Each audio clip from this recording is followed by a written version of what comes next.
Hello friends, आज की video में हम मेन चार्ट या फिर जिसे एक्स बार चार्ट भी कहते हैं उसके बारे में पढ़ेंगे। तो सबसे पहले बात करते हैं कि कंट्रोल चार्ट क्या होते हैं। देखो, कंट्रोल चार्ट बेसिकली एक ग्राफिकल रिप्रेजेंटेशन है। हम कोई भी इंफॉर्मेशन कलेक्ट करते हैं उसे ग्राफ की हेल्प से हम दूसरों को बताते हैं। मेन चीज़ है कंट्रोल चार्ट में क्या कि कोई भी अगर कंपनी है वो कोई प्रोडक्ट तैयार कर रही है तो उसने एक स्टैंडर्ड बनाया रखा होता है कि हाँ, अगर हम कोई चीज़ बना रहे हैं, कोई भी प्रोडक्ट है, तो उसका मैक्सिमम अगर वेट की बात करें या मास की बात करें तो उसका हम अगर स्टैंडर्ड बना लें कि इसका मास जो है वो 50 ग्राम होना चाहिए, इससे ज़्यादा नहीं होना चाहिए। तो एक स्टैंडर्ड बना लिया। तो कंट्रोल चार्ट से हमें ये पता लगता है कि जो हमने स्टैंडर्ड सेट किए थे क्या उससे कोई डेविएशन आई है या कोई वेरिएशन आई है उसमें, कि अगर प्रोडक्ट में कोई खराबी आई है तो वो सब चीज़ें हम कंट्रोल चार्ट की हेल्प से समझते हैं। अगर आपको भी ना समझ आया तो जब हम एग्जाम्पल करेंगे तब आपको समझ आ जाएगा। अब बात करते हैं इस कंट्रोल चार्ट के टाइप्स की। देखो, मेनली इसको दो कैटेगरी में डिवाइड किया गया है। एक है कंट्रोल चार्ट फॉर वेरिएबल्स और दूसरा है कंट्रोल चार्ट फॉर एट्रीब्यूट्स। अगर हम वेरिएबल्स की बात करें तो उसमें आते हैं एक्स बार चार्ट, जिसके बारे में हम आज पढ़ेंगे। एक है आर चार्ट और फिर sigma chart. Control chart for variable में क्या है, हम कोई भी जो हम प्रोडक्ट है उसकी क्वालिटी के बारे में स्टडी करते हैं, उसकी क्वालिटी कैरेक्टरिस्टिक्स को मेजर करते हैं, और एट्रीब्यूट्स में हम उसकी क्वालिटी कैरेक्टरिस्टिक्स को जज करते हैं। ये भी आपको भी नहीं समझ आया होगा, जो हम एग्जाम्पल करेंगे तब आपको समझ आएगा इसके बारे में। तो एट्रीब्यूट्स में भी चार टाइप्स हैं: P chart, N P chart, C chart और साथ में यू चार्ट। तो सबसे पहले हम एक्स चार्ट के बारे में समझेंगे, एक्स बार चार्ट के बारे में एग्जाम्पल के साथ, फिर आपको सही से समझ आ जाएगा ये। तो इसमें कुछ फॉर्मूलेज हैं, सबसे पहले वो डिस्कस कर लेते हैं। देखो, एक्स बार चार्ट के लिए आपको तीन लिमिट्स होती हैं। देखो, एक control limit, upper control limit और एलसीएल मतलब कि लोअर कंट्रोल लिमिट। अब इसका फायदा क्या है? इनसे आपको ये पता लगता है कि आप जो भी प्रोडक्ट बना रहे हो, कोई कंपनी या कुछ भी प्रोडक्शन कर रही है किसी प्रोडक्ट की, तो वो किस लिमिट में आ रहा है। कंट्रोल लिमिट यानी कि कोई प्रोडक्ट है तो हमने कह दी कि उसका मास से डायमेंशंस कह दी। मान लो डायमेंशंस की बात कर रहे हैं, हमने सेट कर दी कि उसकी डायमेंशन है, मान लो 10 सेंटीमीटर उसकी डायमेंशन आ गई। अगर कोई प्रोडक्ट है उसको हम बना रहे हैं, उसकी 10 सेंटीमीटर तक डायमेंशन यानी कि लेंथ आ रही है, तो वो प्रोडक्ट ओके है।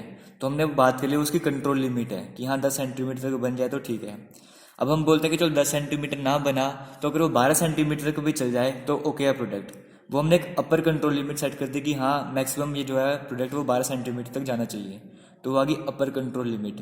और हमने एक ये सेट कर दी कि चलो 10 सेंटीमीटर ना बने, वो 8 सेंटीमीटर तक भी अगर बन जाए तो भी हम उस चीज़ को एक्सेप्ट कर लेंगे, तो वो होगी लोअर कंट्रोल लिमिट। तीन तरह की लिमिट्स होगी: control limit, upper control limit और साथ ही साथ लोअर कंट्रोल लिमिट। अब है क्या कि हम कोई प्रोडक्ट बना रहे हैं तो अगर वो इन कंट्रोल लिमिट्स के बाहर चला जाए, अगर हमने कहा था कि वो 10 सेंटीमीटर तक आए लेकिन वो 10 सेंटीमीटर की जगह वो 5 सेंटीमीटर बन गया या 15 सेंटीमीटर बन गया, तो इसका मतलब कि वो लिमिट से बाहर चला गया, तो वो प्रोडक्ट हमारे पास डिफेक्टिव आ गया, तो हम उसको रिजेक्ट करेंगे। क्योंकि अगर उस प्रोडक्ट को हमने रिजेक्ट नहीं किया और मार्केट में बेच दिया तो कोई भी कस्टमर अगर उस प्रोडक्ट को खरीदेगा, हमने सिर्फ लेंथ की बात की, डायमेंशन की बात किया है, किसी भी तरह की कैरेक्टरिस्टिक्स हो सकती हैं, वो उसका टेक्सचर हो सकता है, उसका वेट हो सकता है, कुछ भी उसमें चेंजेस गड़बड़ी आ सकती है। तो हम क्या करेंगे, अगर वो लिमिट से बाहर जाए तो उस चीज़ को रिजेक्ट कर देंगे, मार्केट में भेजेंगे ही नहीं।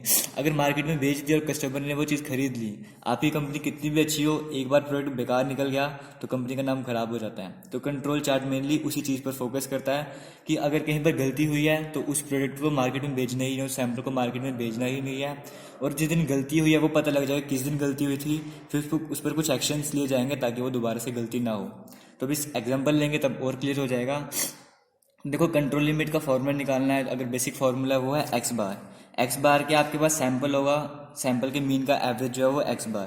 क्वेश्चन करेंगे समझ रहे हैं कैसे इसको निकालना है। अपर कंट्रोल लिमिट में होगा X bar plus Z into sigma X. X bar हमारे पास आ गया average of sample mean, Z है हमारे पास स्टैंडर्ड नॉर्मल वेरिएशन, और सिग्मा एक्स ये जो है हमारे पास डेविएशन बोलते हैं इसको, वो चीज़ आ गई। तो वैसे लोअर कंट्रोल लिमिट में माइनस का साइन आ जाएगा, ठीक है। ये फार्मूला तो नहीं है, बेसिक जो फार्मूला आप यूज़ करेंगे वो ये वाले फार्मूला यूज़ करेंगे, ये और ये वाले। तो इन पर पहुँच ये कैसे फार्मूला है उनके लिए मैं आपको ये चीज़ बता रहा हूँ मैं। अब देखो, यहाँ पर अगर ये चीज़ कभी आपको गिवन हो, आपको सिग्मा एक्स गिवन हो, तो आप कैसे सॉल्व करोगे। तो देखो, जेड की वैल्यू आप 2 लोगे अगर हमारे पास 4 सिग्मा प्रोसेस होगा, जेड की वैल्यू 3 लोगे अगर 6 सिग्मा प्रोसेस होगा। इनके बारे में डिटेल में हम बाद की वीडियोज़ में स्टडी करेंगे, ठीक है। अगर आपको कुछ भी ना दिया हो तो आप जेड की वैल्यू को 3 लिया करोगे, क्योंकि इसके जो 6 सिग्मा में वो 99.74% तक का एफिशिएंसी रहती है, मतलब कि इतने परसेंट प्रोडक्ट ओके रहता है। तो हम यहाँ तक पहुँचना चाहते हैं, इसलिए हम जेड को 3 लेंगे। तो ये चीज़ हम हमेशा जेड को 3 लेंगे अगर कुछ गिवन ना हो तो। और सिग्मा एक्स बार का फॉर्मूला होता है sigma by root n. Root n है सैम्पल साइज, इसके बारे में डिस्कस करेंगे। तो देखो z को 3 मानो और सिग्मा x का फॉर्मूला हमें पता है, तो यहाँ पे सब्स्टिट्यूट करो तो फॉर्मूला आ जाएगा कंट्रोल लिमिट का x बार, ये कैपिटल X है, x बार डबल बार, ठीक है। अपर कंट्रोल लिमिट हो जाएगा x बार जो हमारे पास यहाँ पे था प्लस, और उसके बाद सिग्मा x बार की जगह हमने ये डाल देना सिग्मा बाय रूट n, तो ये आ गया, वैसे लोअर कंट्रोल लिमिट आ गया, ठीक है। अब ये चीज़ हमारे पास आ गई। अब हमारे पास एक फॉर्मूला था रेंज का R bar equal to sigma into d two. यहाँ से अगर हम सिग्मा निकालें तो वो क्या आ जाएगा, R bar by D two, ये सिग्मा की वैल्यू आ जाएगी। अब हम यहाँ पर क्या करेंगे, सिग्मा की जगह ये वैल्यू सब्स्टिट्यूट कर देंगे, तो कंट्रोल लिमिट तो वही रहेगी एक्स बार, ये जो है कंट्रोल लिमिट एक्स बार रहेगी। अगर अपर कंट्रोल लिमिट की बात करें तो X bar as it is, plus का sign as it is, 3 by root N as it is, और सिग्मा की जगह हम ये R bar by D two लिख देंगे। वैसे लोअर कंट्रोल लिमिट का बनाएंगे फॉर्मूला। तो जब हम भी क्वेश्चन सॉल्व करेंगे तो हम ये फॉर्मूला यूज़ करेंगे उसमें, ठीक है। और अगर आप इंडस्ट्री में काम कर रहे हो या कहीं पर क्वेश्चंस में भी डायरेक्ट ये चीज़ें दी होती है तो आप ये फॉर्मूला यूज़ करोगे, अपर कंट्रोल लिमिट का x bar plus R bar into A two. यहाँ पे ए टू क्या है हमारे पास, ये 3 over d two into root n, ये हमारे पास ए टू है। वैसे यहाँ पे आ जाएगा x bar minus R bar into A two की वैल्यू जो हमारे पास ये गिवन है। तो आपको अगर डायरेक्ट ए टू पता होगा तो आप ये वाला फॉर्मूला यूज़ करोगे, ठीक है। अगर आपको आर बार पता होगा, डी टू पता होगा, स्मॉल एन पता होगा तो आप ये वाला फॉर्मूला यूज़ करोगे। तो अब क्वेश्चन देखते हैं, फिर क्वेश्चन इस फॉर्मूले को हम यूज़ करेंगे, कैसे यूज़ करना है इन चीज़ों को। देखो क्वेश्चन में क्या हमारे पास, हम नवंबर के मंथ की बात करते हैं, अभी नवंबर का मंथ चला तो इसी मंथ की बात कर लेते हैं। ये 1 नवंबर, 2 नवंबर, 3 नवंबर, इस तरह से 10 नवंबर तक हमने डेट लिख दी यहाँ पे कि हमने ये जो 10 दिन है, इन 10 दिन में कोई प्रोडक्ट है उसकी ऑब्जर्वेशंस की। ये उनका मास है ग्राम में, मास और वेट में डिफरेंस होता है इसलिए मैंने यहाँ पे मास लिखा हुआ है। तो ये मास आ गया उनका ग्राम में, आप वेट भी समझ सकते हो, ठीक है। तो ग्राम में वेट आ गया उनका। अब अगर हम 1 नवंबर की बात करें तो 1 नवंबर को हमने क्या किया, 5 ऑब्जर्वेशंस ली।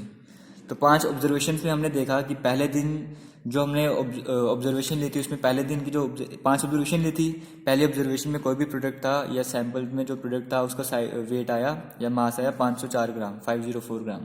उसी तरह से सेकंड टाइम में आया 496 ग्राम, थर्ड टाइम में 505 ग्राम, फोर्थ टाइम में 496 और फिफ्थ टाइम में 509 ग्राम। वैसे 2 नवंबर को हमने ये ऑब्जर्वेशन ली, 3 नवंबर को, 4 नवंबर को, इस तरह से करके हमने 10 नवंबर तक की सारी ऑब्जर्वेशन ले ली, ठीक है। अब उसके बाद देखो क्या, उसके बाद हमने क्या करना है, जब भी हमें क्वेश्चंस करने तो हमें, एक सेकेंड, जब भी हम क्वेश्चंस करेंगे तो हमें क्या होगा यहाँ पर, ये मैं इस तरह से मान रहा हूँ कि हम इंडस्ट्री में वर्क कर रहे हैं और कैलकुलेशंस कर रहे हैं। बट अगर आप यूनिवर्सिटी एग्जाम दे रहे हो, कोई एग्जाम दे रहे हो, तो आपको ये सब नहीं गिवन होगा, आपको डायरेक्टली ये डेट या सैंपल गिवन होगा, उसके बाद आर और एक्स बार गिवन होगा। तो मैं आपको बता रहा हूँ कि ये आर और एक्स बार बेसिकली आया कहाँ से, तो इसलिए इस तरह का क्वेश्चन उठाया मैंने, ठीक है। अब आपको पहले आर निकालना है इन सभी के लिए और फिर एक्स बार भी निकालना है। आर यानी कि जो रेंज है और एक्स यानी कि मीन, ठीक है। हम पहले 1 नवंबर के लिए निकालेंगे आर। तो रेंज बेसिकली निकालते हैं कैसे, highest value minus lowest value. अगर हम 1 नवंबर के लिए निकालें तो यहाँ पे हाईएस्ट वैल्यू हमारे पास क्या है 509 और लोएस्ट वैल्यू है 496, तो इन दोनों का डिफरेंस हो गया 13, तो ये आ गया रेंज, यानी कि highest value minus minimum value. तो वैसे 2 नवंबर के लिए निकाला हमने हाईएस्ट माइनस मिनिमम, तो हो गया 29। इसी तरह से लिए 1 से लेकर 10 तक हमने सारी रेंज निकाल दी। अब एक्स बार की बात करें मीन की, तो वो मीन कैसे निकालना है, मीन क्या हो गया, sum of observation divide by number of observation. अब इन सभी को प्लस कर दो, 504 plus 496 plus 505 plus 496 plus 509 divide by कितने ऑब्जर्वेशन चाहिए, 1 2 3 4 5, इन सब का सम करके 5 से डिवाइड कर दो तो आपका एक्स बार आ गया 1 नवंबर के लिए। वैसे सभी के लिए निकाल दो, सेकंड के लिए इन सभी को प्लस करके डिवाइड कर दो 5 से, तो हमारे पास ये मीन आ गया, ठीक है। जब आप क्वेश्चन करोगे आपको डायरेक्ट आर और एक्स बार दिया होगा, ये सब आपको नहीं दिया होगा, तो वो क्वेश्चन ईजी होगा। अब ठीक है, अब हम फार्मूले की बात करते हैं। अब फार्मूला में जैसे देखा, डिस्कस किया था अभी, तो फार्मूले में हमें क्या था, या तो हमें देखो या तो आर बार चाहिए, ए टू एक्स बार चाहिए, या हमें ये सारी चीज़ें निकालनी पड़ेंगी। हम देखते पहले यहाँ पे हम क्या सॉल्व कर सकते हैं। तो यहाँ पर देखो, अगर हमें आर गिवन है तो हम यहाँ पे इसका मीन निकाल सकते हैं रेंज का। तो वो कैसे निकालेंगे, इन सभी को प्लस कर देंगे, 13 प्लस 29 प्लस 28 ऐसे करते करते 16 तक प्लस करके डिवाइड बाय कितने डेज का है, ये 10 डेज का है, तो डिवाइड बाय 10 कर देंगे। तो ये इनको अगर सम करोगे सारों को तो 231 आएगा डिवाइड बाय 10, तो ये आ जाएगा आपको 23.1, ये आएगा मीन रेंज, ठीक है। वैसे ही सेम जैसे हम निकालते हैं ना मीन की, sum of observation divide by number of observation, वही किया है। उसी तरह से एक्स डबल बार निकालेंगे, वो कैसे निकालेंगे, इन सभी का सम डिवाइडेड बाय 10, तो इन सभी का सम करोगे तो 4978 आ जाएगा, डिवाइड करोगे 10 से तो 497.8 आएगा। आप कैलकुलेशंस खुद भी करके देख लेना, मुझसे गलती भी हो सकती है। ये चीज़ आ गई, ठीक है। अब देखो, अब हमारे पास क्या क्या आ गया यहाँ पर, अगर फॉर्मूलेस की बात करें तो एक्स बार का हमें एक्स डबल बार का पता लग गया, आर बार का पता लग गया, ये भी कैपिटल एक्स बार है, ठीक है। अब उसके बाद हमें एक्स डबल बार पता लग गया, आर बार पता लग गया। अब इस क्वेश्चन में हमें ना ही D2 गिवन है, ना ही ये स्मॉल एन तो पता है वैसे हमें, तो या तो हम ये लो फॉर्मूला यूज़ कर सकते हैं या तो ये लो फॉर्मूला यूज़ कर सकते हैं, कुछ भी कर सकते हैं। अब इंडस्ट्रीज़ में हमारे पास क्या होता है, एक जैसे हम अगर हम मैकेनिकल इंजीनियरिंग के स्टूडेंट हो तो आपको पता होगा कि जैसे हम स्टीम टेबल यूज़ करते हैं, हमें कुछ प्रेशर लिमिट्स पता होती हैं, टेम्परेचर लिमिट्स पता होती हैं, तो हम उसकी हेल्प से क्या करते हैं, हम एंथैल्पी बता देते हैं स्टीम की, या एंट्रोपी वगैरह बता देते हैं। उसी तरह से यहाँ पर आपको अगर सैम्पल साइज़ का पता हो या ऑब्जर्वेशन का पता हो सैम्पल में, तो आप उसके जो कॉन्स्टेंट्स हैं, ये सारे कॉन्स्टेंट है, देखो A2 हो गया, ये स्मॉल d2 हो गया, इस तरह से D3 आता है, ये सारे कॉन्स्टेंट्स हैं, इनकी वैल्यू आप उसी टेबल से निकाल देते हो। तो वैसे ही यहाँ पर हमारे पास एक टेबल है, उसकी हेल्प से हम अगर हम ये वाला फॉर्मूला यूज़ करेंगे तो यहाँ से हम A2 की वैल्यू निकाल देंगे उस टेबल की हेल्प से, ठीक है। तो वो कैसे, हमारे पास एक टेबल था यहाँ पे इस तरह का, तो उसमें हमें दिया था ऑब्जर्वेशन इन सैम्पल। हमने जैसे एक सैम्पल लिया यहाँ पे फर्स्ट डेट को, तो उसमें कितनी ऑब्जर्वेशन ली थी, हमने 5 ऑब्जर्वेशन ली थी, तो उसके लिए हमें ये वाला टेबल देखना पड़ेगा, ये वाला रो देखनी पड़ेगी। उसी तरह से अगर 2 सिर्फ ऑब्जर्वेशन ली होती तो हम इस रो पर जाते, अगर 3 ऑब्जर्वेशन लेती तो इस रो पर जाते, बट हमने 5 ऑब्जर्वेशन लिए तो हम इस वाली रो में जाएंगे, ठीक है। तो अब इसमें देखो A2 पता है, A3 गिवन है, D2 D3 सारे कॉन्स्टेंट्स की वैल्यू पता होती है। तो हमें बेसिकली यहाँ पर फॉर्मूले के अकॉर्डिंग हमें क्या चाहिए, हमें जो वैल्यू चाहिए वो यहाँ पर सिर्फ डायरेक्टली A2 चाहिए। तो देखो 5th डे में आपके पास A2 की वैल्यू क्या थी, मतलब जब आपने 5 ऑब्जर्वेशन ली सैंपल में, तब A2 की वैल्यू हमारे पास थी 0.577। तो ये A2 हमें पता लग गया, ठीक है। अब हम सिंपल फार्मूला लगाते हैं और उसकी वैल्यू कैलकुलेट करते हैं। देखो यहाँ से हमें क्या पता लग गया, कंट्रोल लिमिट। कंट्रोल लिमिट का फॉर्मूला हमें डायरेक्टली पता था, सिंपल सा एक्स डबल बार। तो एक्स डबल बार हमने निकाल दिया पहले ही, तो कंट्रोल लिमिट हमारे पास आ गई यहाँ पे 497.8। अब हमें निकालनी है अपर कंट्रोल लिमिट और lower control limit. Upper control limit का हमें ये वाला फॉर्मूला पता है, X double bar plus R bar into A2। X double bar भी हमें पता लग गया, आर बार भी पता है और A2 भी पता है। तो यहाँ पे सारी वैल्यू सब्स्टिट्यूट कर दो और अपर कंट्रोल लिमिट आ जाएगा 511.1। वैसे लोअर कंट्रोल लिमिट का भी सब कुछ पता है, वैल्यू सब्स्टिट्यूट करो तो आ जाएगा 484.5।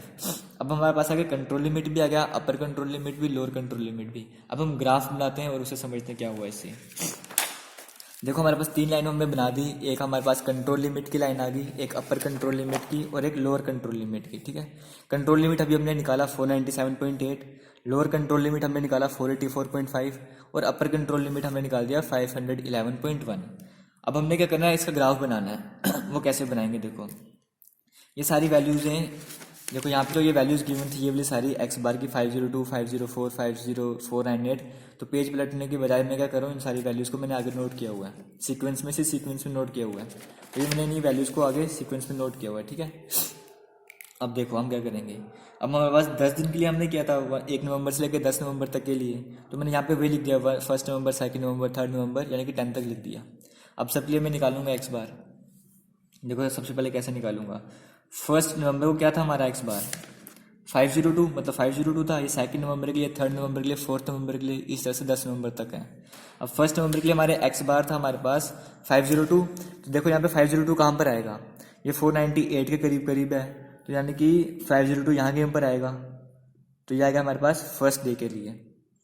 अब सेकंड डे की बात करें तो वो 504 है, 504 से थोड़ा सा ऊपर हुआ होगा, यानी कि सेकंड डे में यहाँ पर आ जाओ आप, 504 यहाँ के ऊपर हुआ होगा। थर्ड डे में कितना था 498, तो 498 यानी कि इससे बिल्कुल थोड़ा सा ऊपर होगा, यानी कि यहाँ के ऊपर होगा ये। तो ये हमने बना दिया थर्ड डे का।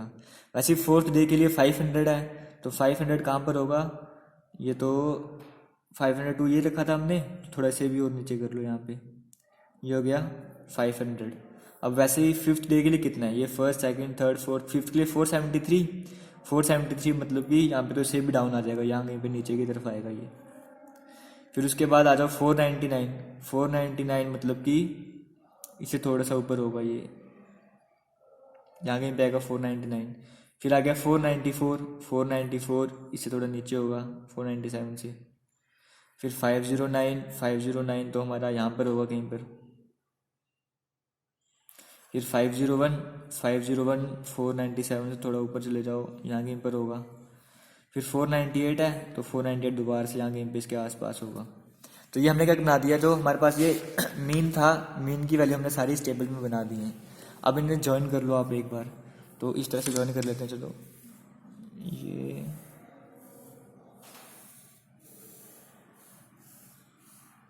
ठीक है। अब देखो यहाँ पर हमारे पास हमारा मेन मोटो क्या था। अब ये जो कुछ प्रोडक्ट है हमारे पास, जैसे 1 नवंबर का प्रोडक्ट था हमारे पास कंट्रोल लिमिट के आसपास है और अपर और लोअर के बीच में, यानी कि कंट्रोल लिमिट के आसपास है। तो ठीक है, इस दिन का जो हमने सैंपल लिया, मतलब इस दिन जो प्रोडक्शन हुई वो ओके थी, कोई प्रॉब्लम नहीं है। सेकंड डे भी ठीक थी। अब मेन प्रॉब्लम कहाँ पर आई है, जो इसके बीच में इसके बीच में आ रहे हैं वो चलो ठीक है, कंट्रोल लिमिट के जो बिल्कुल पास आ रहे हैं वो तो बेटर नहीं है, बिल्कुल बेस्ट है। जो अपर कंट्रोल लिमिट और लोअर कंट्रोल लिमिट के बीच में आ रहे हैं वो भी ओके है, बट जो लोअर कंट्रोल लिमिट से ही नीचे चला जाएगा या अपर कंट्रोल लिमिट से ऊपर चला जाएगा, तो वो तो उस दिन कुछ ना कुछ प्रॉब्लम हुई होगी, तो उस दिन के प्रोडक्ट तो हम बिल्कुल मार्केट में भेजेंगे नहीं। तो यहाँ से हमें पता लग गया देखो कि 5 नवंबर वाले दिन ये कहाँ पर आ गया, 474, मतलब 484 से भी बिल्कुल नीचे आ गया था, लोअर कंट्रोल लिमिट से भी नीचे चला गया था। तो मतलब इस दिन हमारे से हमसे कुछ ना कुछ गलती हुई जिसके कारण प्रोडक्शन में कोई ना कोई खराबी हुई है। तो 5 नवंबर वाले दिन की जितनी भी प्रोडक्शन थी या जो भी हमने सैंपल साइज लिए वो सारे तो हमें मार्केट में भेजने नहीं है। हम क्या करेंगे, उस दिन के सारे जो भी प्रोडक्शन थी या जो भी हमने सैंपल लिया था उसने जो भी प्रोडक्शन की थी वो सारे रिजेक्ट कर देंगे, उसे आगे मार्केट में नहीं भेजना। और फिर उसके बाद हम कुछ प्रिवेंटिव मेजर्स लेंगे कि हमसे वो गलती क्यों हुई थी, क्या रीजंस थे, उन सब के बारे में हम देखेंगे, क्या गलतियां थी उनको फिर ठीक करने की कोशिश करेंगे। तो वहाँ से ये भी पता लगेगा क्या गलतियाँ थी, उनको कैसे ठीक करना है। तो मेन ये चीज़ है कि हमारा मेन क्या लिमिट, यहाँ पे मेन मोटो क्या था कि हम कंट्रोल में रखें अपनी प्रोडक्शन को। तो यहाँ से हमें पता लगे कि हाँ कहाँ पे वेरिएशन आई है हमारी प्रोडक्शन में। तो वो चीज़ जो है कंपनी के लिए सबसे ज़्यादा फायदेमंद रहती है, मायने भी रखती है कि कंपनी की प्रोडक्शन बेटर होनी चाहिए। तो हमें स्टार्ट से ये पता लग गया। बाकी दिन क्या था, अब ये नहीं कि आप डेली उठा के चेक करते रहो कि आज के दिन प्रोडक्शन कैसे हुई, ये सब नहीं करना पड़ता। आप क्या करते हो, महीने में या रोज़ भी करोगे तो आप सभी प्रोडक्ट को नहीं करते, एक सैंपल उठा लेते हो, उस सैंपल को चेक करते हो। वैसे यहाँ पे कंपनी ने क्या किया, 1 महीने के कोई भी 10 दिन ले लिए और उस 10 दिन में उन्होंने क्या किया, वही प्रोडक्ट के बारे में चेक करना स्टार्ट कर दिया। उन्हें यहाँ से पता लग गया कि हाँ 5 तारीख को प्रोडक्ट में गलती हुई थी। तो यहाँ से ये पता लग गया हमें एक्स बार चार्ट की हेल्प से। अब हमने यहाँ पे बात की थी कि हम जब भी इसकी बात कर रहे थे कंट्रोल चार्ट की, तो हम एक्स बार चार्ट को अकेले नहीं यूज़ करते, इसके साथ या तो हम आर चार्ट यूज़ करते हैं या तो सिग्मा चार्ट यूज़ करते हैं। तो नेक्स्ट वीडियो में हम आर चार्ट के बारे में पढ़ेंगे। तो उससे पहले आपको मैं क्वेश्चन दे देता हूँ, जो नॉर्मली अगर यूनिवर्सिटी एग्जाम दोगे तो हमको डायरेक्ट आपको सैंपल दिया होगा, मीन और रेंज गिवन होगी। तो आपको सिंपल सा कांस्टेंट की वैल्यू भी गिवन है, आपको simple lower control limit, upper control limit और कंट्रोल लिमिट निकालना है। तो यहाँ से आप मीन आप तो एक्स डबल बार निकाल दोगे, यहाँ से इन सभी को प्लस करके डिवाइड कर दोगे 10 से, और वैसी रेंज भी आप निकाल दोगे और बाकी वैल्यू तो आपको गिवन है। तो फॉर्मूला यूज़ करके आप सारी वैल्यूज निकाल सकते हो। तो आप इस क्वेश्चन को खुद से ट्राई करना। अगर नहीं आपको समझ आए तो मेरे फेसबुक पेज पर आप मुझे मैसेज कर देना, मैं आपको बता दूंगा इस क्वेश्चन को कैसे सॉल्व करना है। और नेक्स्ट वीडियो में हम इसी क्वेश्चन को दोबारा से सॉल्व करेंगे और इसी क्वेश्चन की हेल्प से हम आर चार्ट भी सॉल्व करने की कोशिश करेंगे। तो आज के लिए इतना ही। Thank you. जय हिंद।